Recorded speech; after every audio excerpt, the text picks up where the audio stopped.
Ven, alumnos, ¿no? Sí, doctor. Sí, doctor. Ya. El, el día de hoy vamos a tratar dos temas. El día de mañana no vamos a tener clases, ¿ya? Por eso vamos a tratar de avanzar para que ustedes Bien, puedan doctor. tener un libre el fin de semana. El día de hoy vamos a tratar dos temas muy importantes y generalmente es la vedette, estos temas de la parte de gastroenterología. Vamos a hablar lo que es gastritis y vamos a hablar de lo que es Helicobacter pylori. Como vemos nosotros que la gastritis es una enfermedad muy común y generalmente es una patología que sufren casi la mayoría de las personas y que gran parte de estos pacientes acuden justamente tanto a la consulta por la especialidad de gastroenterología o también de repente quizás por medicina general. Y lo definimos como la gastritis se define simplemente como una inflamación de la mucosa gástrica y esta inflamación puede ser predominantemente aguda, con infiltración neutrofílica, o crónica con predominio de linfocitos o células plasmáticas. Entonces, eso es lo que ustedes tienen que conocer, que generalmente esto es la definición en sí de lo que es la patología de la gastritis.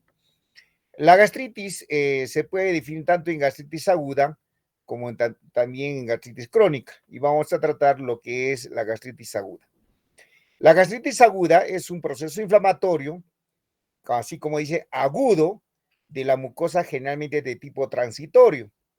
La inflamación puede acompañarse de hemorragia en la mucosa superficial y generalmente la forma más característica de la gastritis aguda es la forma erosiva, grave, que es una causa importante de hemorragia digestiva alta. Entonces, acá yo quiero que ustedes entiendan que generalmente la gastritis aguda es una inflamación transitoria, que generalmente con el tratamiento que nosotros indicamos, obviamente va a mejorar y obviamente va a pasar, obviamente ya a restablecerse normalmente la mucosa. Entonces, pero que a veces sumamos esta gastritis aguda, presenta erosiones y estas erosiones se vuelven como unas así puntos petequiales y obviamente por el mismo cuadro comienza a presentar sangrado. Entonces ahí viene qué cosa, cuando siempre encuentra procesos de gastropatías erosivas que generalmente son gran parte de hemorragia digestiva alta.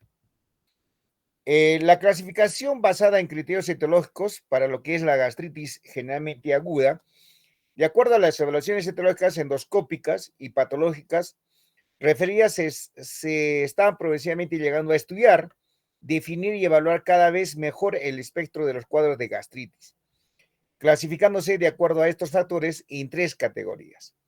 Uno, las gastropatías, en la que no existe componente inflamatorio, pero sí daño epitelial o endotelial, denominándolas endoscópicamente como gastritis erosivas o hemorragias. Eso es lo que yo quiero que tengan ustedes presentes. Entonces, en las gastropatías, ¿qué lo va a determinar la gastritis en sí? Es el estudio endoscópico y por ende, obviamente, tengo que sacarle una biopsia. Y la biopsia me va a determinar, obviamente, si es una gastritis aguda, si es una gastritis flemonosa, si es una gastritis crónica. Entonces, eso me va a definir qué cosa la biopsia. Pero en término general, yo dentro de hacer una endoscopía, inmediatamente observo justamente el cambio de la coloración de la mucosa. Es la mucosa, obviamente, cuando está sana, tiene una mucosa brillante. Entonces, obviamente, cuando ya hay un proceso, por ejemplo, de tanto una gastritis atrófica o cuando hay puntos petecales o erosiones de repente elevadas o deprimidas, ya nosotros observamos alguna alteración a nivel de la mucosa. Entonces, esto nos va a manifestar, obviamente, es una gastropatía, pero el que me va a determinar el tipo de gastritis va a ser la biopsia. Indudablemente, por eso dice gastropatías en las que no existe componente inflamatorio, pero sí hay daño epitelial o endotelial, denominándolas endoscópicamente como gastritis erosiva o hemorrágicas. Otro componente son las gastritis erosivas y hemorrágicas. que las causas más comunes son las ingesta de drogas, obviamente a la cabeza están los AINES, estado de estrés, mire, ya el estado de estrés ya forma un componente muy importante en las gastritis erosivas y hemorrágicas, y la gastropatía hipertensiva portal asociada a la presencia de hipertensión portal. ¿Qué significa esto? Que justamente ya es una gastropatía hipertensiva portal netamente característico de los pacientes con cirrosis hepática. Y en estos pacientes también podemos decir que es una gastropatía urémica.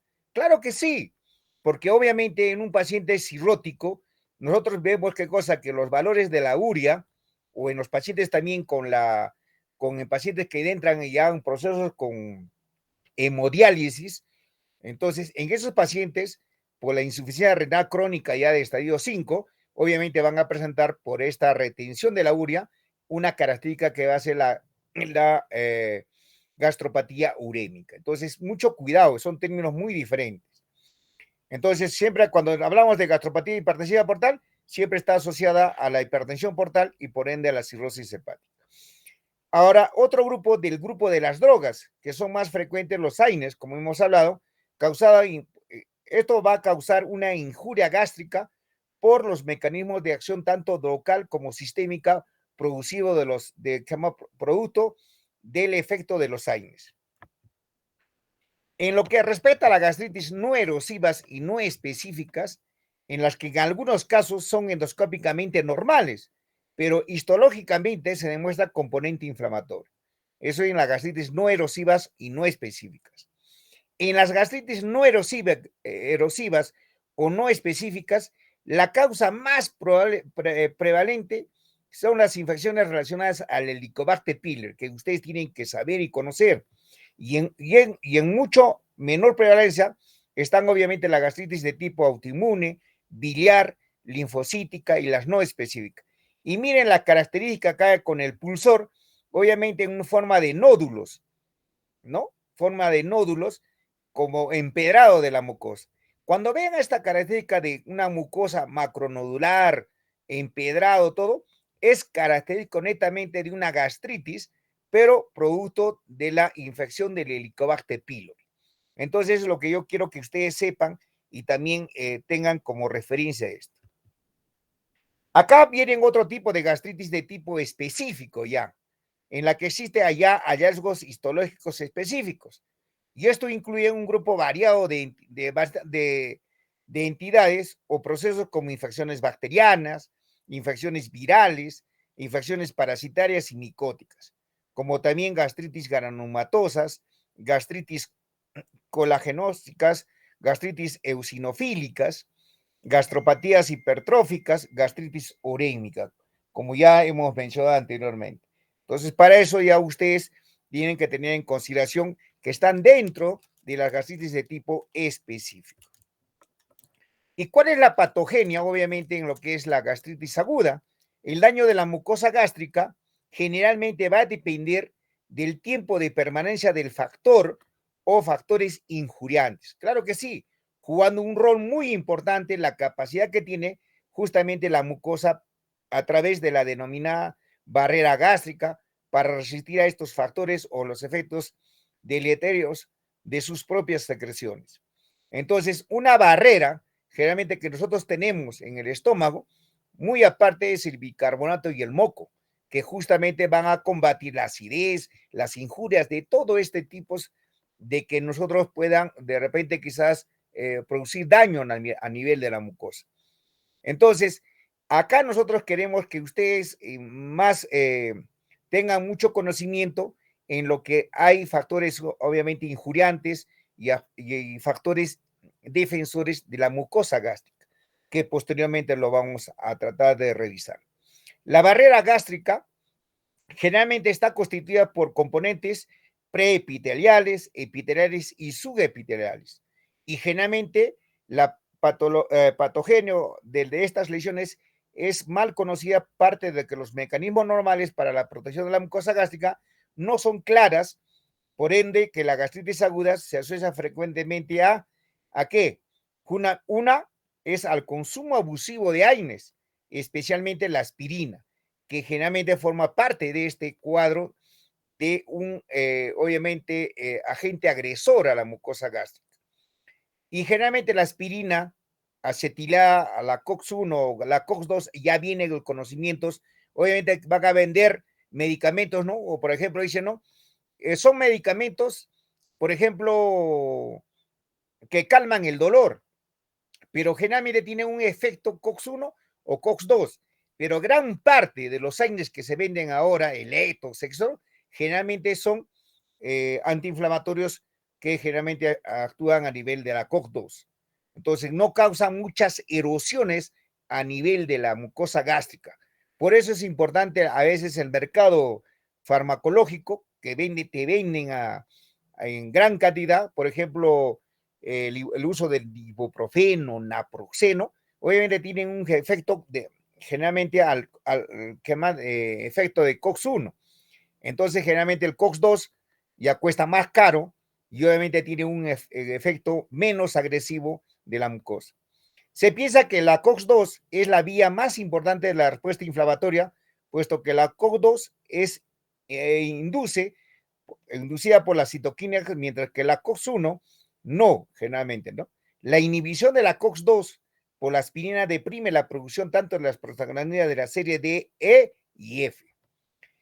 Estas prostaglandinas generalmente inducen a la vasodilatación y aumentan la permeabilidad tisular, que a su vez promueve el influjo de líquidos y de los leucocitos.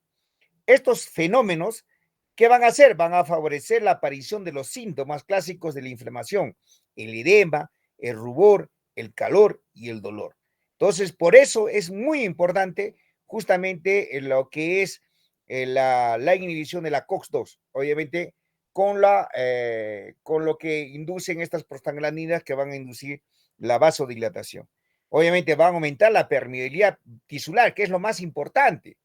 Generalmente cuando vamos a hablar de la enfermedad úlcera péptica, generalmente va a haber una alteración a nivel de la microcirculación a nivel de la mucosa gástrica. Y si va a estar alterado esta microcirculación a nivel de la mucosa, ¿qué va a producir? Va a producir un daño tisular. Y cuando produce un daño tisular, obviamente va a haber que hay una aparición de una lesión de continuidad, que más conocido como es una úlcera. Entonces ya tienen un conocimiento más claro cómo va afectando, obviamente, también, cómo va haciendo daño, obviamente, cualquier tipo de agente agresor, más que todo de los AINES.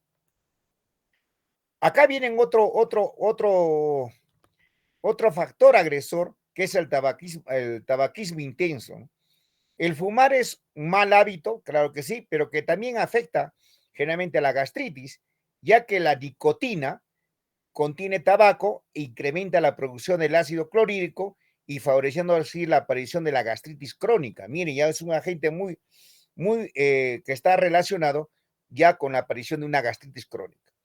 Al principio, generalmente la gastritis se presenta como una hiperacidez, ardor en el estómago y obviamente el consumo de cigarro provoca una irritación mayor y puede desarrollar una gastritis tóxica con hipoacidez. Entonces eso es lo que yo quiero también que tengan mucho presente. ¿Me están escuchando al uno, no es cierto? Sí, doctor. Sí, doctor. Yeah. Acá también ya viene otro componente que es el consumo excesivo de alcohol, que también va a ser un agente agresor para una gastritis aguda. Entonces generalmente dice, doctor, he ingerido, o vienen el paciente al su consultorio y dice, doctor, no sé qué tengo un ardor, obviamente, y después de ese ardor he comido exceso de grasas y me ha comenzado a producir vómitos y he comenzado a realizar qué cosa, de repente quizás vómitos con contenidos hemáticos o contenidos porráceos o vómitos porráceos. Entonces, ¿qué va a ser? Está relacionado. Entonces, justamente, ustedes saben qué cosa, que el consumo excesivo de alcohol te produce una gastritis aguda. Entonces, hemos dicho que la gastritis aguda, obviamente, es una inflamación transitoria. Entonces, obviamente, le damos un tratamiento y comienza, ¿qué cosa? A revertir el cuadro. Entonces, a veces sumamos una post-ingesta de alcohol, ¿qué va a presentar? Va a presentar, ¿qué cosa? Una gastritis aguda. Y este tipo de aguda, ¿qué puede ser? De tipo erosiva, de tipo hemorrágica. Entonces, mucho cuidado, ¿ya? Entonces, es una implantación más clara de una gastritis aguda. El consumo excesivo de alcohol, obviamente, prolongado de alcohol, causa gastritis, como los productos químicos. El alcohol generalmente va a destruir la mucosa gástrica mediante la secreción de ácido clorhídrico en exceso. Entonces, el alcohol ocasionalmente no causa gastritis, pero el consumo crónico de alcohol sí conduce a la gastritis. Entonces, hay bebedores obviamente sociales, hay justamente también hay bebedores ocasionales, que en ciertas ocasiones, 2 o 3 veces al año, ingieren alcohol. Pero ¿qué cosa es? Dicen, no, doctor, yo soy un bebedor social. Ah, muy bien, pero yo no soy alcohólico. Muy bien. Entonces, pero generalmente yo cuando tengo que comprar, generalmente yo ingiero licor 2 veces a la semana. Entonces, ¿qué puedes catalogar? ¿Va a ser un bebedor social? ¿No, cierto? Entonces, ¿qué cosa? Ya se dice que de acuerdo a los criterios que nosotros tenemos de alcoholismo, ya es un paciente que tiene adicción al alcohol. Entonces, mucho cuidado. Entonces, otras causas que también te pueden dar causas de una gastritis aguda es la isquemia y shock, irradiación gástrica, va a haber también producto de traumatismos mecánicos, infecciones sistémicas, quimioterapias, antisecretoras que también nos va a dar cuadros de gastritis aguda. La fisiopatología, obviamente la fisiopatología está relacionada con la enfermedad ácido péptica, eso es cierto, ya que es una enfermedad producida por la agresión del ácido clorhídrico, también de la pexina y las sales biliares. Y son aquellas partes del sistema digestivo que están expuestas generalmente al jugo gástrico, y esto va a resultar de un desequilibrio entre los factores agresores y los factores protectores de la barrera de la mucosa. Entonces, ya la enfermedad úlcera péptica nace de este desequilibrio. Entonces, ¿cómo puedo definir la enfermedad úlcera péptica? Pues la enfermedad úlcera péptica es aquella enfermedad desencadenada, obviamente, por un desequilibrio entre estos factores agresores y los factores protectores. ¿Ya? Y obviamente se va a localizar principalmente en el duodeno y en el estómago. Entonces, esta patología. Continuando, obviamente, también es aquello que da un conjunto de padecimientos del aparato digestivo en la cual la sobreproducción del ácido de la pecina produce inflamación habitualmente dan, ¿qué cosa? Como gastritis y también duodenitis. Entonces, acá tienen ya un estómago donde tienes, ¿qué cosa? Justamente las partes del estómago que ustedes tienen que tener mucho cuidado, ¿no? La parte del estómago es el fondo, el cuerpo, el antro, la parte prepilórica, obviamente el duodeno, y obviamente, como saben ustedes acá, que generalmente en el pilo y en el antro va a estar ubicadas las glándulas de las mucosas, ¿no? Y obviamente acá van a ver ustedes, en tanto el cuerpo como en el fondo, van a ver presencia del pexinógeno, el ácido clorhídrico y el factor intrínseco, que es lo que tienen que conocer y eso es lo que tienen que ustedes tener presente. El fondo generalmente está formado por epitelio altamente especializado que se encarga de la secreción del ácido clorhídrico, también de la pexina y del factor intrínseco. El antro, para que ya sepan ustedes referencia, tiene en su mucosa células encargadas generalmente de la secreción de la gastrina, la que es regulada por la liberación vagal de la acetilcolina y el pH del antro. Por eso es importante cuando van a tener ustedes acá a nivel del antro, siempre hablamos de la enfermedad de Soliger-Ellison. Entonces, justamente nosotros vamos a tomar y vamos a ver presencia de úlceras múltiples y vamos a ver qué cosa que nos pide justamente el dosaje de gastrina, ¿no? Para determinar si hay alteración o no hay alteración en esta parte del antro. Otra de las glándulas gástricas, o también la glándula gástrica oxíntica, también conocida, está compuesta por una serie de tipos de células, ¿no? Como sabemos acá, las células de las mucosas superficiales generalmente contienen gránulos mucosos apicales que van a provocar obviamente la protección contra los ácidos gástricos, además una secreción alcalina a base de sodio. Obviamente ya tenemos el bicarbonato de sodio. Células de las mucosas del cuello, ¿no? Que a nivel tiene un efecto de buffer sobre los ácidos. Entonces, generalmente ven ustedes la glándula gástrica oxíntica, ¿no? Que están compuestas por, hemos dicho, de este tipo de células.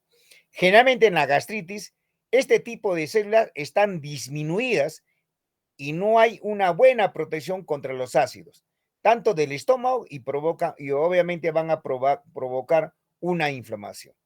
Entonces, tenemos una forma también. ¿Y cuáles van a ser las manifestaciones clínicas? Obviamente en la gastritis aguda. Estamos hablando de gastritis aguda. La gastritis puede ser totalmente asintomática y en caso de existir síntomas, estos no son propios, tampoco no van a ser sino atribuibles a ellas, como es la presencia de ardor, dolorosidad o molestias postprandiales, tanto en epigastrio, llenura precoz, vinagreras, mire, náuseas, distensión abdominal, síntomas que también pueden estar presentes en la dispepsia no ulcerosa, úlceras o neoplasias gástricas o también duodenales y generalmente aún también en el colon irritable. Además pueden manifestarse con hemorragias, hemos dicho crónicas o agudas, que podrían llegar a ser masivas con hematemesis y veleno. El tratamiento generalmente ante la presunción clínica de una gastritis y mientras se lleva a cabo la endoscopía y la confirmación histológica, se indican medidas terapéuticas que justamente van a aliviar los síntomas de los pacientes, ¿no? Obviamente prescribiéndose una dieta sin sustancias irritantes, nada de café, nada de tabaco, nada de alcohol y nada de ají, que generalmente es una indicación que a veces nosotros indicamos a los pacientes. Así como también evitar las drogas que contrarrestan la agresión de la barrera gástrica, indicando ya no sean antiácidos orales, citoprotectores de la mucosa gástrica. Tenemos el sucralfato, el bismutol, el misoprostol y también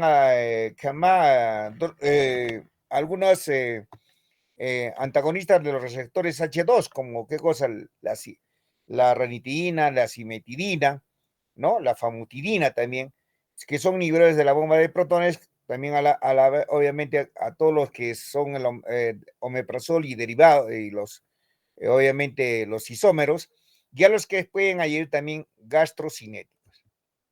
También la gastritis por AINES, obviamente los síntomas pueden mejorar con el retiro, obviamente. Si la causa es la ingesta de AINES, yo lo retiro a los AINES, ya no le doy AINES y obviamente el estado de la gastritis va a mejorar, reduciendo a la administración de la medicación con alimentos y en aquellos pacientes que persisten los síntomas, se les debe someter obviamente a la endoscopía digestiva y estudios histológicos para confirmar la etiología por AINES.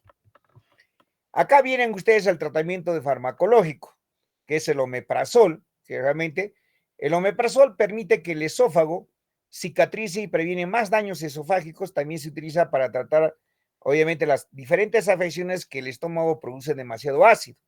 ¿Y cuál es el mecanismo de acción del omeprazol? ¿No? Cuando llega a la célula parietal, a través de la circulación sanguínea, esta generalmente es base débil y queda atrapada en los conductos secretores. El omeprazol obviamente se convierte en un ácido sulfénico y una sulfenamina, y la sulfenamina interactúa en sitios cruciales del dominio extracelular, tanto de lo que es los canales de canales de potasio, como también ATPasa, ¿no? Que son obviamente la bomba de protones, inhibiéndole obviamente por completo, y de esta manera puede unirse a los átomos de cloro e hidrógeno y por lo tanto se bloquea generalmente la producción del ácido clorhídrico. Entonces es la acción más específica del omeprazol. Acá también, obviamente, ¿dónde se va a sintetizar? Se va a sintetizar en el hígado a nivel del citocromo P450, que generalmente ese es el sitio de acción de lo que es el omeprazol. El lansoprazol también es un medicamento del grupo de inhibidores de la bomba de protones que actúan a nivel también del tracto gastrointestinal, reduciendo la secreción del ácido gástrico e inhibiendo la TPasa de la membrana celular de las células parietales del estómago. ¿Y cuál va a ser el mecanismo de acción? Obviamente inhibe la secreción gástrica del ácido y este fármaco pertenece a la nueva generación, a la nueva clase de fármacos antisecretores, ¿no? De los benzimidazoles sustituidos que suprimen la secreción del ácido al inhibir el sistema enzimático ¿no? Del hidrógeno, del potasio más de la TPasa, ¿no? De la célula particular. Casi es igual la misma acción del omeprazol. Si no, ¿cómo es? Por ejemplo, ya hemos dicho anticipadamente y para que tengan ustedes, que el omeprazol es el metabolito activo, obviamente, de los IBPs. ¿Y qué es el lansoprazol, rabeprazol, esomeprazol, dexalansoprazol? ¿No? Son isómeros, obviamente, del omeprazol. Entonces, ¿qué diferencia entre el omeprazol y estos isómeros del omeprazol? Entonces, primeramente es el costo, es mucha diferencia. Una tableta del omeprazol generalmente te cuesta 30 centavos. ¿Cuánto te cuesta un esomeprazol? Con su nombre Esotón, te cuesta 4.5. Entonces, ¿qué diferencia también hay además? Aparte del costo, es la cubierta que generalmente encierra este metabolito del omeprazol, que ya vendría a ser el omeprazol, que es un isómero. Entonces, ¿qué pasa?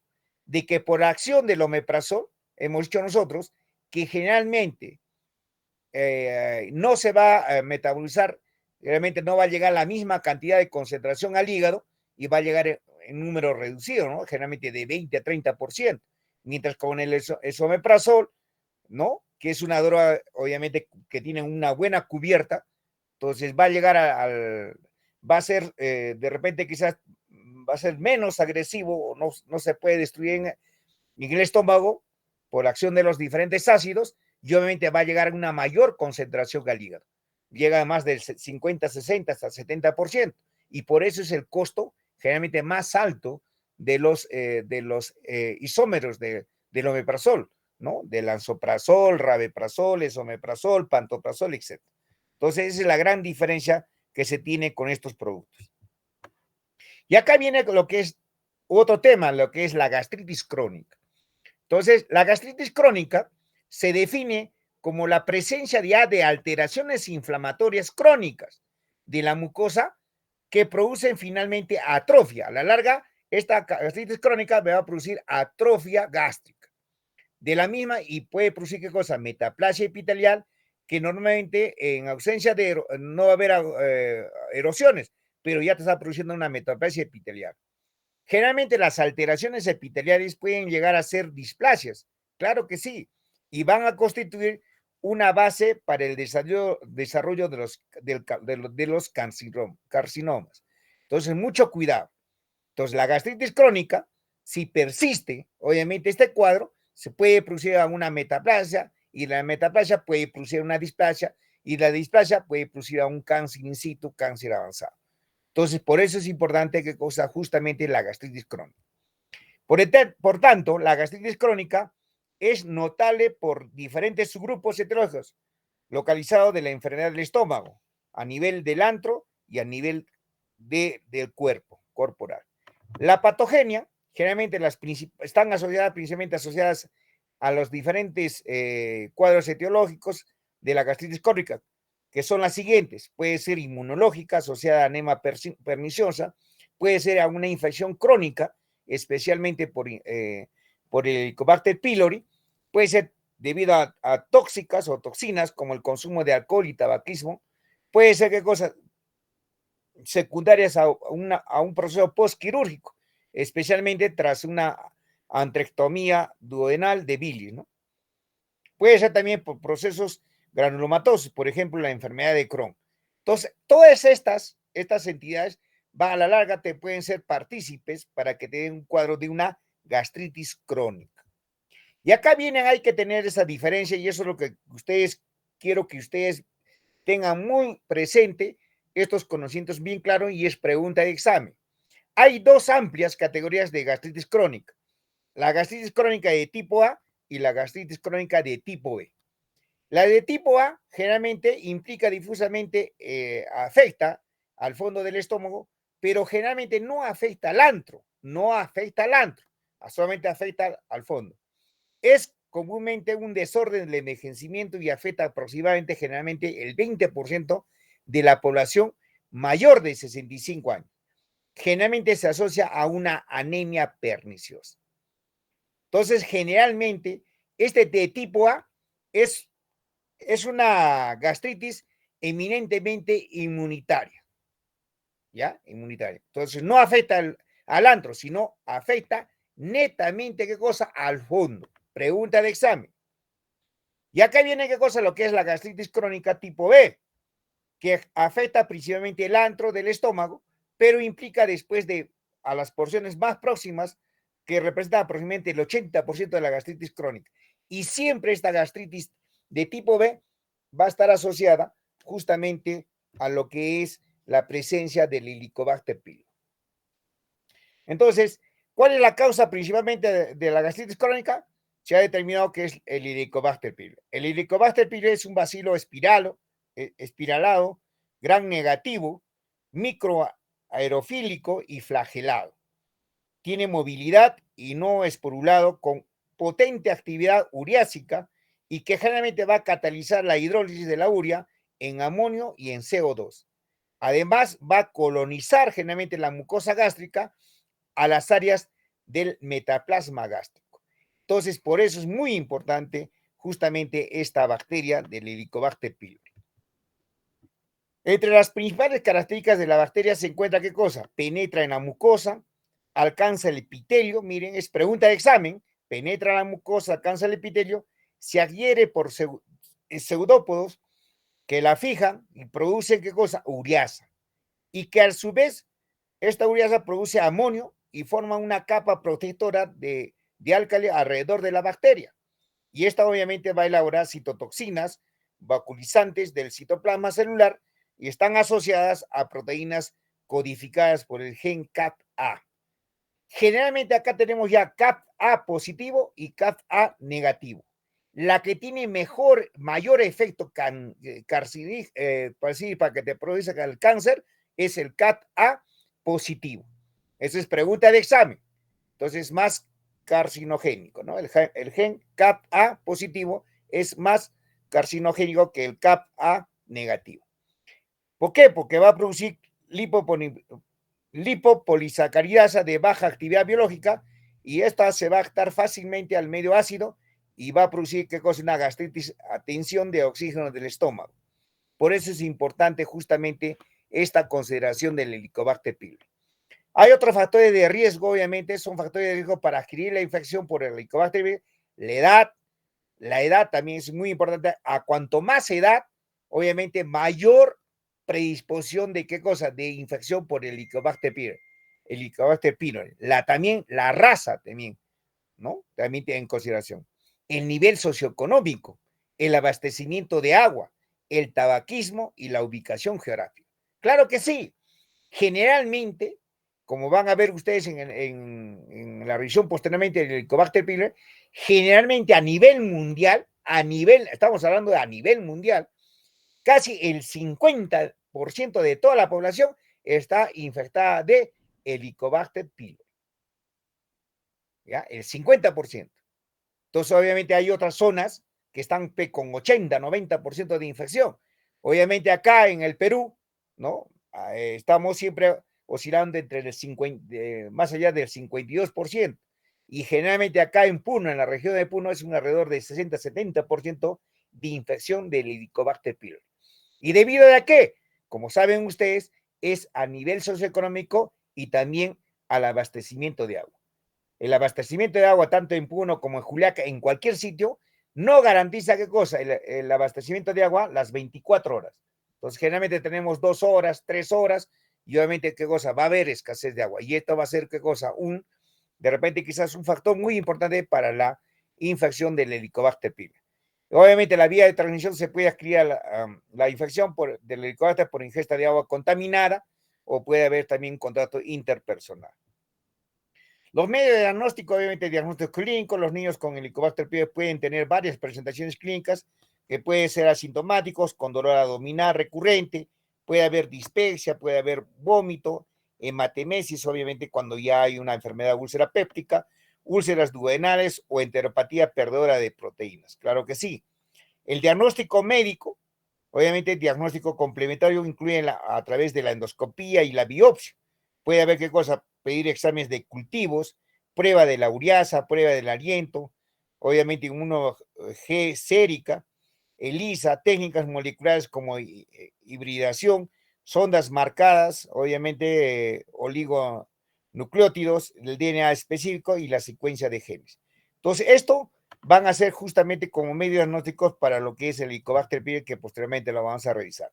El tratamiento de la gastritis crónica generalmente depende del grado de los síntomas de la causa subyacente cuando son por infección del Helicobacter pylori, que se confirma con agente causal y obviamente la decisión de tratar llega a ser más complicada.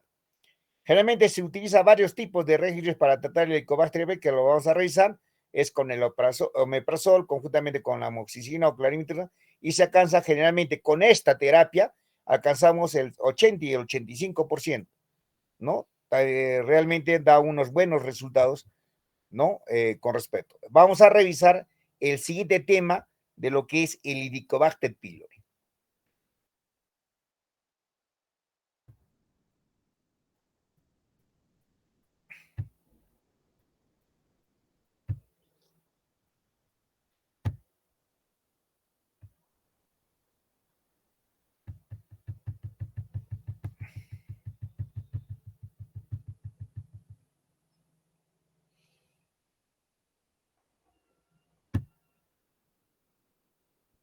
Ven, ¿no, alumnos?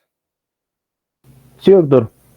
Ya, acá, para nosotros, para los gastroenterólogos, desde el momento que se descubrió obviamente el Helicobacter pylori, ha habido generalmente mucho trabajo para los gastroenterólogos. Si no existiera esta bacteria, obviamente no habría mucho, obviamente, uso de parte de la farmacología, ¿no?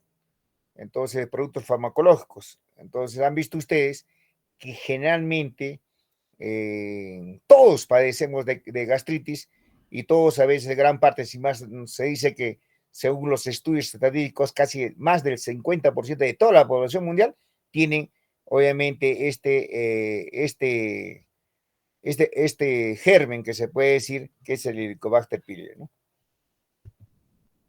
El Helicobacter pylori, obviamente sabemos nosotros, ya hemos explicado anteriormente, generalmente representa o está infectado, generalmente infecta casi el 50% de la población mundial se encuentra afectada. Ya sabemos que es una bacteria gran negativa, ¿no? Ureasa positiva, catalasa y oxidasa positiva. Esa es la característica, obviamente, de esta bacteria del Helicobacter pylori. Entonces, ureasa, catalasa y oxidasa positiva, ¿no? Entonces, eso es pregunta de examen. Las características generales, obviamente, es una bacteria espiralada o bacilos curvos, gran negativos. Miren, su tamaño es de 3 micras de largo y 0.5 de diámetro. Son microaerófilos e incapacidad de oxidar glúcidos. Justamente tiene una alta patogenicidad. Produce colonias recientes, son baciliares curvos, pero cocoides en longevidad. Su hábitat generalmente es a nivel del gastro, a nivel del estómago y también del intestino podemos encontrar.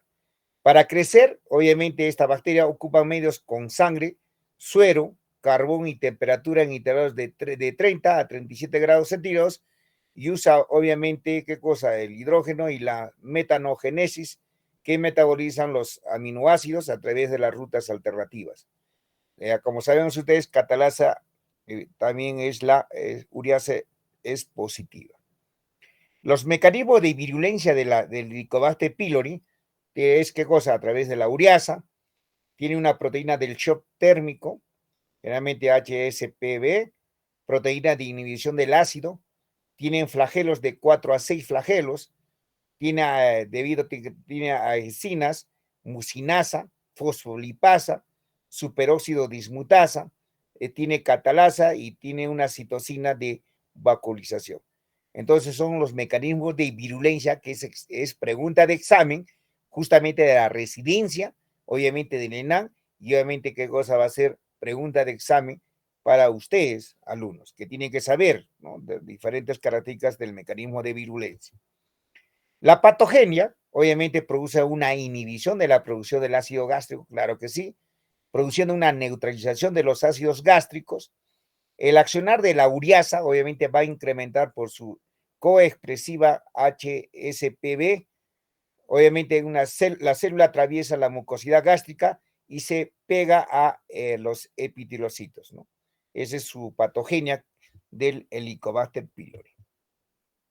Generalmente va a producir un daño tisular, es por los residuos de la ureasa, de la mucinasa, de la fosfolipasa y la activación de la citotoxina, formadores de vacuolas, ¿no? Se protege obviamente de fagocitosis y muerte intracelular por el superóxido dismutasa y la catalasa. Obviamente producen factores que estimulan, obviamente, justamente este daño. La epidemiología, generalmente entre el 70 y el 90%, está en los países en vía de desarrollo. Miren, 70 y 90%, colonizados sobre todo los menores de 10 años.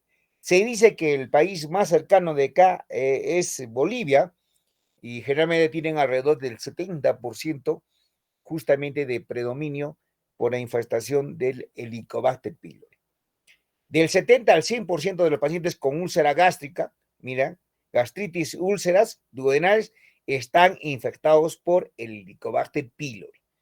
Miren, el 70 al 100% de los pacientes con úlcera gástrica, gastritis y úlceras duodenales están infectados por el Helicobacter pylori. Entonces, por esto es muy importante tener este conocimiento del Helicobacter pylori. Obviamente, los humanos, los simios, los cerdos actúan como reservorios, ¿no? Que tenemos que tener presentes. Acá hay diferentes transmisiones por ser la vía fecal oral, ¿no? O también por la vía respiratoria. Obviamente los portadores, obviamente va a haber los insectos, hábitos, tomar café, fumar y consumo de alcohol, y en la avanzada van a ser justamente algunos factores que van a disponer justamente la transmisión del Helicobacter pylori. El diagnóstico obviamente lo podemos hacer laboratorialmente, inmunológico o clínico. Si es laboratorialmente, lo podemos hacer a través de la microscopía, prueba de la ureasa, lo podemos hacer a través del cultivo, que generalmente nos ayuda bastante para el diagnóstico de lo que es el Helicobacter pylori. Inmunológico, realmente estudios serológicos y la detección antigénica para el Helicobacter pylori. Y clínico, ¿qué va a hacer en el clínico? Obviamente hacemos una endoscopia y tomamos una biopsia, ¿no? Para determinar si hay o no hay presencia del Helicobacter pylori. Acá el diagnóstico de la infección puede ser en niños y en adultos. Y obviamente tienen que tener conocimientos, obviamente, en los niños, antecedentes familiares de primer grado, ¿no? Con antecedentes de adenocarcinomas gástricos, niños y adolescentes con anemia ferropénica refractaria al tratamiento con hierro oral. Entonces, esto me pueden, ¿qué cosa? Determinar realmente si tienen o no tienen infección por el Helicobacter pylori. Y obviamente en adultos, obviamente comprobar la erradicación justamente tras el tratamiento. Siempre nosotros vamos a ya tener un conocimiento previo que tengan ustedes, lo hacemos a través del test del aliento. Va a haber qué cosa, diagnósticos de tipo invasivos y diagnósticos de no tipos no invasivos. En el invasivo lo hacemos a través del estudio de la endoscopía, a través del cultivo, de la histología, y lo hacemos a través del test rápido de la ureasa, que generalmente yo lo realizo en mi consultorio, ¿no? Y no invasivos, obviamente, el estudio de la serología y del antígeno en heces, ¿no? Que también nos ayuda bastante a verificar. Y obviamente en los adultos también tenemos que tener antecedentes personales de úlcera, ¿no? Antecedentes familiares, obviamente de primer grado, de adenocarcinoma gástrico, manejo inicial también de dispepsia no investigada en menores de 50 años, sin síntomas de alarma o de una dispepsia funcional. Si hay antecedentes personales de resección endoscópica, ¿no? O quirúrgica de cáncer gástrico, ¿no? O también en pacientes con anemia ferropénica persistente, ¿no? De causa no aclarada tras, obviamente, excluir sangrado, ¿no? Y obviamente si hay déficit de la vitamina B12, que también puede ser una causa aparente, ¿no? Entonces, estas condiciones generalmente nos ayuda bastante en lo que es el diagnóstico de la infección por el Helicobacter pylori. El diagnóstico también continúa, se dispone de varias pruebas para el diagnóstico de esta infección, para que ustedes sepan. Acá tenemos a la cabeza una prueba de tipo invasivo, la prueba de la ureasa, ¿no? Que detecta la presencia de la bacteria en la muestra de la biopsia. La lectura final, después de 24 horas, tiene una sensibilidad y especificidad, mira, del 90-95%. ¿Y en qué consiste esto? Justamente consiste en tomar la prueba de la biopsia y llevar, ¿qué cosa? A un vial, a un líquido donde hay un contenido de la ureasa. Entonces, si nosotros insertamos en este vial, que es de color generalmente transparente o a veces un poquito de amarillo, lo ponemos la prueba de la biopsia, de la muestra que hemos sacado, e inmediatamente comienza a cambiar de coloración. Y generalmente cambia a la coloración color rojo. Entonces, si cambia la coloración rojo, nosotros decimos que es positivo. Y si no cambia, es negativo. Entonces, esa es la prueba de la ureasa, que es similar a lo que es el histológico. La prueba se considera diagnóstico de primera elección cuando se ha realizado, ¿no? Se ha realizado tras una endoscopía. También hay otra prueba que es el análisis histológico, inicialmente la prueba diagnóstica de elección, y actualmente algunos autores siguen considerando el método de referencia. Claro que sí, es la biopsia gástrica, es la prueba histológica.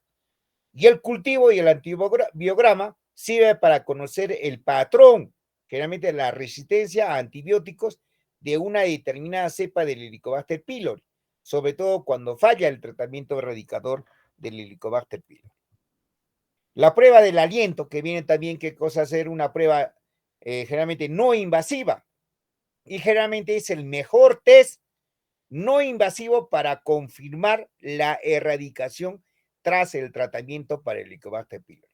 Entonces, pregunta de examen, ¿para qué sirve la prueba del test del aliento? Sirve para verificar la erradicación del Helicobacter pylori. Pregunta de examen. Pruebas serológicas, obviamente, detectan anticuerpos séricos y están indicadas en el diagnóstico inicial en pacientes que no han recibido tratamiento de anti-Helicobacter pylori. Pero generalmente estas pruebas serológicas casi no, como hemos dicho nosotros, casi no nos ayudan porque detectan qué cosa, anticuerpos séricos. Otras pruebas nuevas que están investigando son basadas en la detección de antígenos del Helicobacter pylori en las heces, aunque parecen ser útiles en el diagnóstico inicial de la infección, y generalmente los trabajos clínicos que se están desarrollando determinan su papel en el seguimiento generalmente post-tratamiento. ¿Ya? Entonces eso es lo que nos ayuda bastante para lo que es el tratamiento de lo que es en sí el Helicobacter pylori. Acá tienen un cultivo, miren ustedes, y cómo van detectándose las cepas ya del Helicobacter pylori, ¿no? La imagen del cultivo en placa de agar en sangre. Generalmente el Helicobacter pylori crece en medios de cultivo artificiales con suplemento de sangre o derivados después de 3 a 5 días de incubación en la atmósfera microaerofílica y en el intervalo de generalmente de 30 a 37 grados centígrados. Miren acá, ¿no? Ya va cultivándose el Helicobacter en agar de sangre.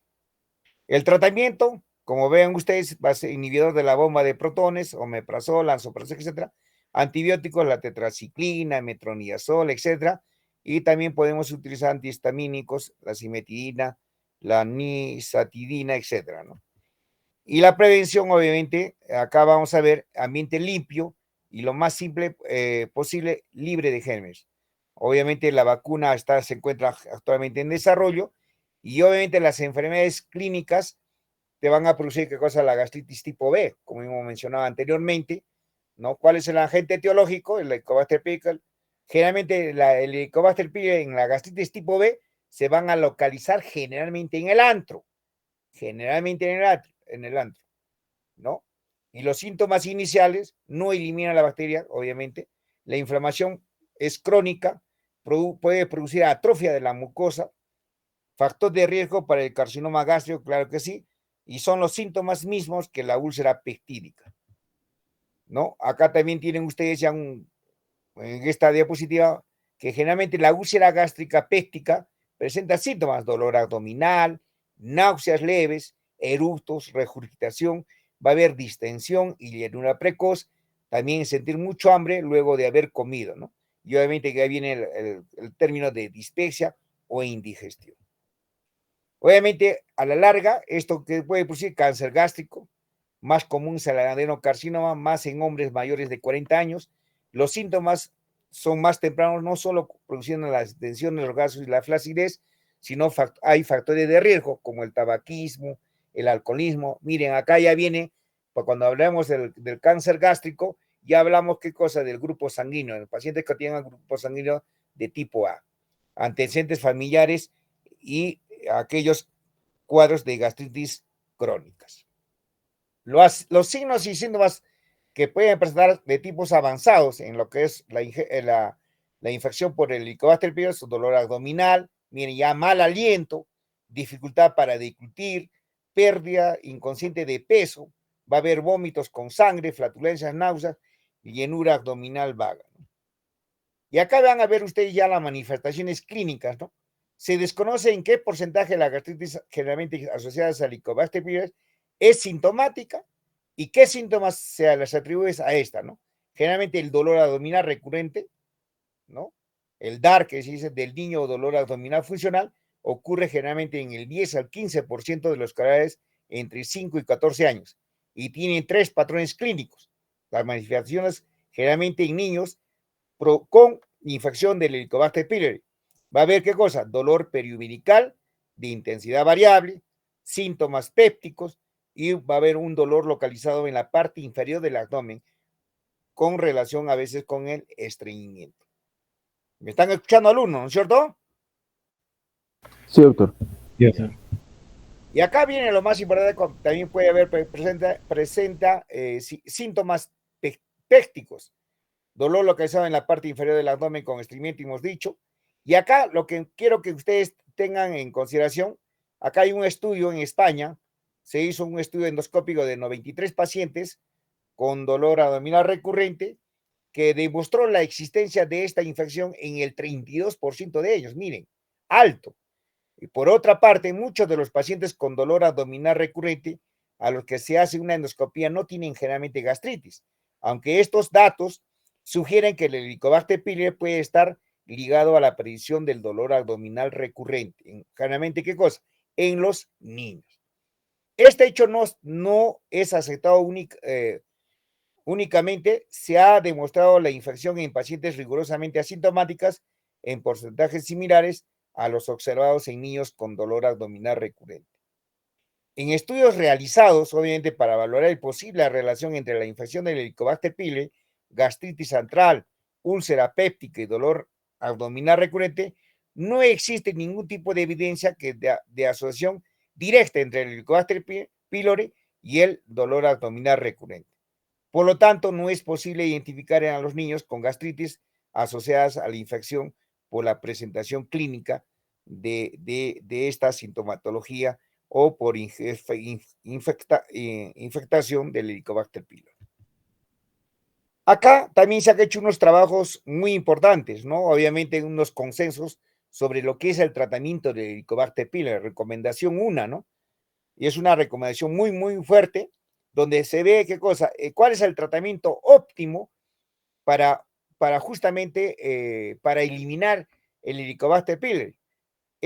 Por ejemplo, tienen que tener ciertos criterios. 1, duración, dosis e intervalos de administración de inhibidores de bombardones y antibióticos. Entonces, lo que es la duración, cuanto más tiempo le doy, ¿qué cosa? El tratamiento de 10 a 14 días, el éxito de la erradicación del Helicobacter pylori va a ser mejor. Entonces, si yo doy tratamiento de 7 días, de 10 días y de 14 días, entonces yo tengo mejores resultados que realmente cuando doy, ¿qué cosa? Mayor duración de días, ¿no? 14 días.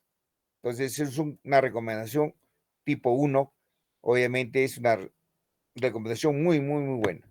Y obviamente, miren, como tratamiento de la primera línea de la infección por Helicobacter pylori se recomienda, ¿no? Una pauta cuádruple concomitantemente sin bismutol. Obviamente, el acuerdo obviamente, de los especialistas, ¿no? Votos del 100% totalmente de acuerdo y el grado de recomendación fue fuerte, ¿no? Y la calidad de evidencia fue moderada. Acá el Helicobacter pylori es un germen que afecta a la mucosa gástrica y lo tiene generalmente el 50% de la población mundial, En México se ha detectado casi, mira, en el 64% de los habitantes, ¿ya? Entonces, esa es el causante principal generalmente de la gastritis crónica y generalmente va a estar relacionada directamente con la producción de la enfermedad úlcera ácido péptica y del linfoma maltoma, ¿no? Generalmente. También se ha involucrado en la génesis del cáncer gástrico. El diagnóstico se establece también por diversos procedimientos invasivos o no invasivos con elevada sensibilidad y especificidad. Generalmente el tratamiento es con 2 antibióticos y un inhibidor de bomba de protones. Con esto se erradica generalmente casi en el 95%. Y esta es una recomendación tipo 2 del tratamiento de elección. Acá bien ustedes siempre van a ver inhibidores de bomba de protones, más claritromicina, más amoxicilina y metronidazol, y generalmente depende de la tasa de resistencia a antibiótico, ¿no? Y se ve que generalmente el metronidazol a veces ha causado mucha resistencia para lo que es el uso para la erradicación del Helicobacter pylori. Miren acá, la terapia triple no recomendada si la claritromicina generalmente es mayor del 15%. Y eso es lo que tenemos que tener en consideración. Acá la terapia de elección generalmente es cuádruple, es la de mayor éxito, sin bismutol, ¿no? Resistencia dual, claritromicina más metronidazol. Y generalmente la curación es mayor del 90%, ¿no? Y acá tenemos la terapia concomitante, es más recomendada la terapia secuencial, no es superior al triple de la terapia en 14 días, ¿no? Y hay tratamiento híbrido también, justamente la validación más concluyente. Acá justamente van a tener ustedes ya algunos, la terapia cuádruple con bismutor más amoxicilina más metronidazol, ¿no? Y acá también es para pacientes alérgicos a la penicilina en áreas con alta resistencia a claritromicina. Generalmente en España, ¿no? ¿Qué utilizamos? ¿No? Es alérgico a la penicilina, ya no le damos penicilina, no le damos amoxicilina, le damos un IBP, le damos el bismutol, le damos la tetraciclina y el metronidazol. Acá, miren, tienen ustedes, acá en lo que más importante que sepan ustedes, justamente el empleo o no el empleo de probióticos. Y acá dice, no se recomienda asociar probióticos al tratamiento de erradicador del Helicobacter pylori de manera generalizada, ¿no? No se debe dar. Y acá justamente dice, de momento no se recomienda asociar probióticos al tratamiento erradicador del Helicobacter pylori para disponer de mayor evidencia de impacto sobre la efectividad y seguridad de la terapia cuádruple. ¿Ya? Fracaso del tratamiento. Acá del primer tema vamos a ver, ¿no? Tras el fracaso del primer tratamiento con claritromicina, se recomienda una pauta cuádruple con levofloxacino o bismutol. Entonces, ya cambiamos justamente la claritromicina por el levofloxacino. Pero nosotros sabemos que generalmente ya acá en el Perú se ve obviamente una alta resistencia al levofloxacino. ¿Por qué? Porque generalmente se ha hecho, cuando salió esta droga de levofloxacino, salió obviamente con una quinolona que tenía los mejores éxitos. Pero ¿qué pasó? Que como era una sola, se indica una sola dosis por día, generalmente hubo un uso indiscriminado de levofloxacino. Y esto a la larga causó obviamente mucha resistencia a lo que es justamente en el tratamiento erradicador del Helicobacter pylori, ¿no? Acá resistencia del Helicobacter pylori a la claritromicina, evitar uso de la claritromicina en el tratamiento de segunda línea y obviamente la terapia triple con levofloxacin, ¿no? Debido a una complejidad de la pauta cuádruple con bismutol, la ausencia de la disponibilidad de sales de bismuto y tetraciclina, y la erradicación media fue generalmente el 76%, mire, mayor eficacia y menor incidencia de efectos adversos versus la terapia cuádruple con el bismutol. Y acá van a ver ustedes las recomendaciones, obviamente es una recomendación, fue la octava recomendación, ¿no? 1, la terapia triple, un IBP más claritromicina más amoxicilina. Y en el segundo dice la terapia que incluya claritromicina, no podemos dar, es un error. Seguimos la terapia triple, obviamente un IBP más claritromicina más amoxicilina. Pasamos, no da justamente mucha resistencia, no hemos alcanzado un éxito para erradicar el Helicobacter pylori, iniciamos la terapia cuádruple, ¿no? ¿Y qué le damos? Inhibidores de bomba de protones más bismutol, más tetraciclina, más metronidazol. Fue una recomendación antigua. ¿Y cuál es la recomendación actual? Iniciamos con una terapia triple, IVP más claritromicina, más amoxicilina, le damos la terapia triple, ¿no? Es decir, IVP, claritromicina más amoxicilina y agregamos el levofloxacino, que también se ha alcanzado obviamente buenos obviamente porcentajes de erradicación. Acá dice, como tras el fracaso de la triple terapia de IVP más claritromicina más amoxicilina, generalmente más del 25% de las cepas del Helicobacter pylori son resistentes al levofloxacino. Obviamente no curación mayor o igual del 90%. Por eso dice vigilar la resistencia a las quinolonas. Tras el fracaso de la terapia cuádruple ya sin bismutol, es el IVP más claritromicina, más amoxicilina, más nitroimidazol, obviamente hay un tratamiento de rescate. Y el tratamiento de rescate lo hacemos, ¿qué cosa? A través del levofloxacino y también del bismutol, ¿no? La terapia cuádruple. Entonces utilizamos, ¿qué cosa? IVP, amoxicilina, levofloxacino y bismutol. Y generalmente, miren, la tasa de erradicación alcanzamos casi generalmente el 90%, debido a qué cosa? Una disminución de la resistencia a la claritromicina y al levofloxacino. Obviamente es un consenso que se tiene. Seguimos justamente el tratamiento de rescate tras fracaso de la pauta triple, cuádruple, sin bismutol. A esto añadimos el bismutol a la pauta triple con levofloxacino y damos IVP más bismutol más amoxicilina más levofloxacino. Y acá justamente vienen las recomendaciones que tenemos que tener bien en claro, ¿no? Reevaluar, obviamente, no tratamiento o sí tratamiento. ¿Cuándo damos también el tratamiento del IVP? Damos tratamiento, hemos dicho qué cosa, cuando hay presencia de úlcera péptica, con presencia del Helicobacter pylori, también damos en pacientes, cosa que tengan el linfoma mal, que es un criterio validero para dar tratamiento de erradicador de Helicobacter pylori. Y obviamente cuando hay un paciente que es post quirúrgico, otra vez por una presencia de un CA de gástrico, en esos pacientes también le damos, ¿no? El tratamiento.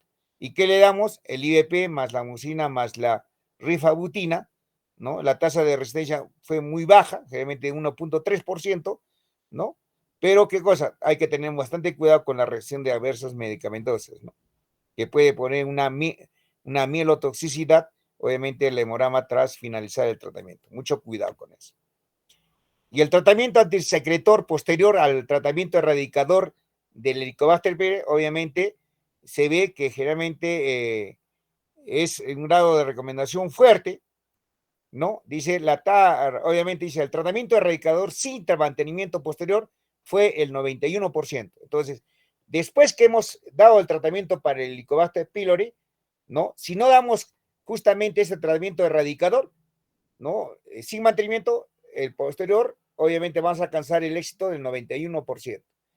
Tratamiento erradicador con tratamiento posterior, alcanzamos, miren, un punto más, el 92%, ¿no? Eso es lo que tenemos que tener en consideración.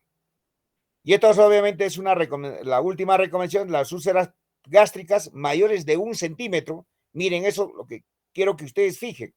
Úlceras gástricas mayores de 1 centímetro, prolongar terapia antisecretoria. Entonces tenemos que continuar el tratamiento previamente, que ya le hemos dado el tratamiento para el Helicobacter pylori, continuamos con los IVPs de mantenimiento.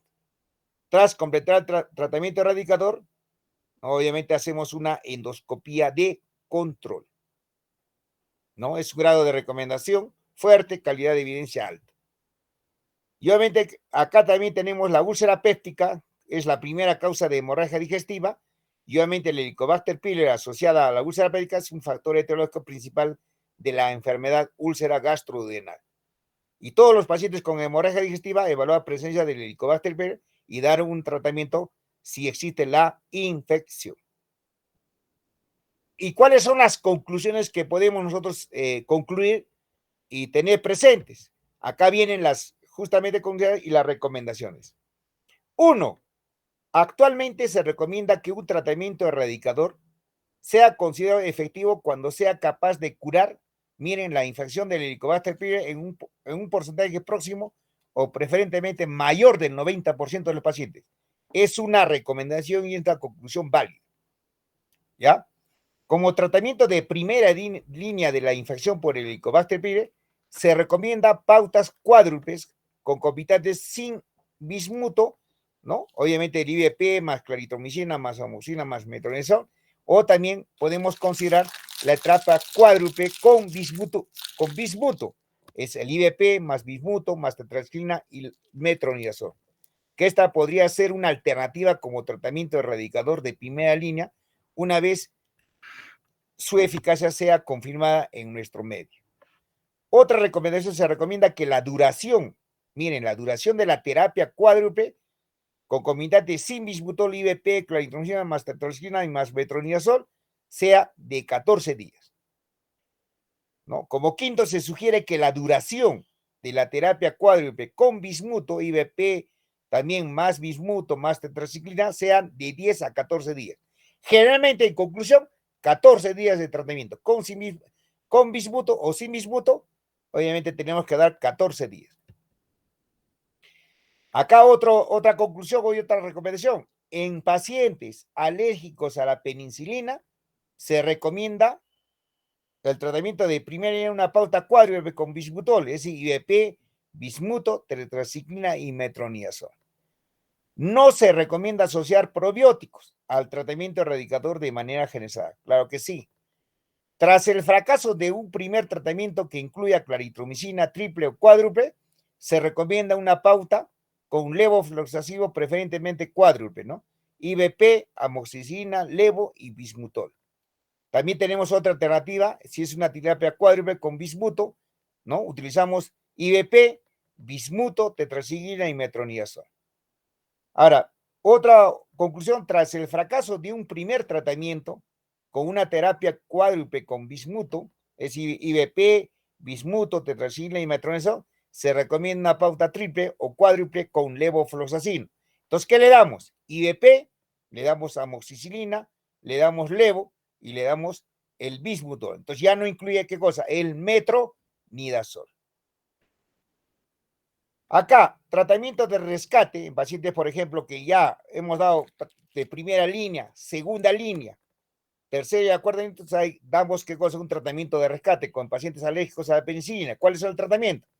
Tras el fracaso de un primer tratamiento triple, IVP, claritromicina y metronidazol, se sugiere emplear una terapia cuádruple con bismuto, es decir, IVP, bismuto, tetracyclina y metronidazol.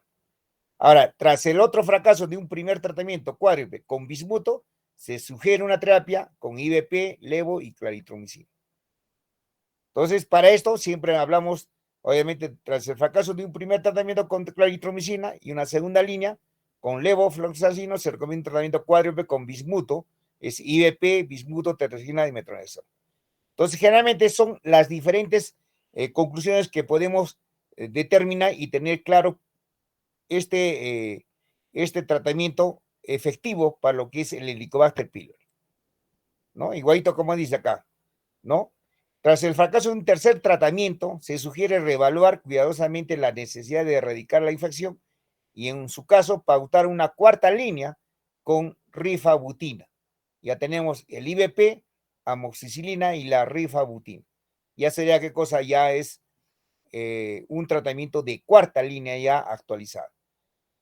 Y en los pacientes con úlcera duodenal, que tienen que tener presente alumnos, no complicada, que no requieren AINES o aspirina, no se recomienda mantener el tratamiento antisecretor tras haber finalizado el tratamiento erradicador de Helicobacter pylori. Esa es pregunta de examen. En los pacientes con úlcera duodenal, no complicada, dice, que no requiera ya AINES, aspirina, no se recomienda mantener, ¿qué cosa? El tratamiento antisecretor tras haber finalizado el tratamiento erradicador del Helicobacter pylori. Otra conclusión, en los pacientes con úlcera gástrica que no requieren AINES, ya no hablamos de úlcera duodenal, sino úlcera gástrica, que no requieren AINES, aspirina, se recomienda mantener el tratamiento antisecretor durante 4 a 8 semanas, tras finalizar el tratamiento erradicador del Helicobacter pylori. Miren cómo cambia el concepto, ¿no? Úlcera duodenal y úlcera gástrica. Y en los pacientes con hemorragia digestiva por úlcera péptica, la erradicación del Helicobacter pylori generalmente elimina la práctica totalidad de las recidivas. Por lo tanto, una vez confirmada la erradicación y en ausencia de toma de AINES y aspirina, se recomienda no administrar el tratamiento de mantenimiento antisecretorio.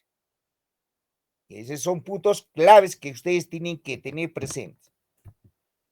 Y para ver acá, justamente, ya más conciso de todo lo que hemos hablado, es ¿no? De elección para el tratamiento de elección de primera línea, en estudio de eficacia segunda línea por el momento, y otras opciones, ¿no? Tenemos primer tratamiento, si fracaso en el primer tratamiento, si fracaso el segundo tratamiento, si fracaso el tercer tratamiento. Entonces, generalmente, si fracaso el tercer tratamiento, justamente en estudio de eficacias, utilizamos la segunda línea por el momento, ¿no? Valorar si realmente es necesario erradicar la infección, ¿no? Utilizamos el IVP más la amoxicilina más la rifabutina y el más o menos también el bisbutol. Entonces, este cuadro generalmente me va a tener qué cosa, la preferencia, obviamente, es no alergia a los beta-lactámicos, ¿no? Pero si hay alergia, obviamente, a la amoxicilina, ya tenemos otras opciones. Y cuando acá tenemos elecciones, ¿no? Otras líneas, por ejemplo, primer tratamiento, pauta cuádruple con bismuto, ¿no? Alergia a los beta-lactámicos, ¿no? Si fracaso en el primer tratamiento, utilizan siempre, miren ustedes, IVP más levofloxacino más claritromicina, ¿no? Pauta cuádruple con bismutul, IVP, bismuto y tetracyclina más metronidazol. Entonces, como también volvemos a recalcar, no asociar probióticos. Y acá necesidad de tratamiento antisecretorio tras erradicación. Miran, la úlcera duodenal, úlcera gástrica, hemorragia digestiva por úlcera péptica o cualquiera de las anteriores que requieran AINES, ¿no? Entonces, no necesario en la úlcera duodenal, en la úlcera gástrica sí, mantener de 4 a 8 semanas.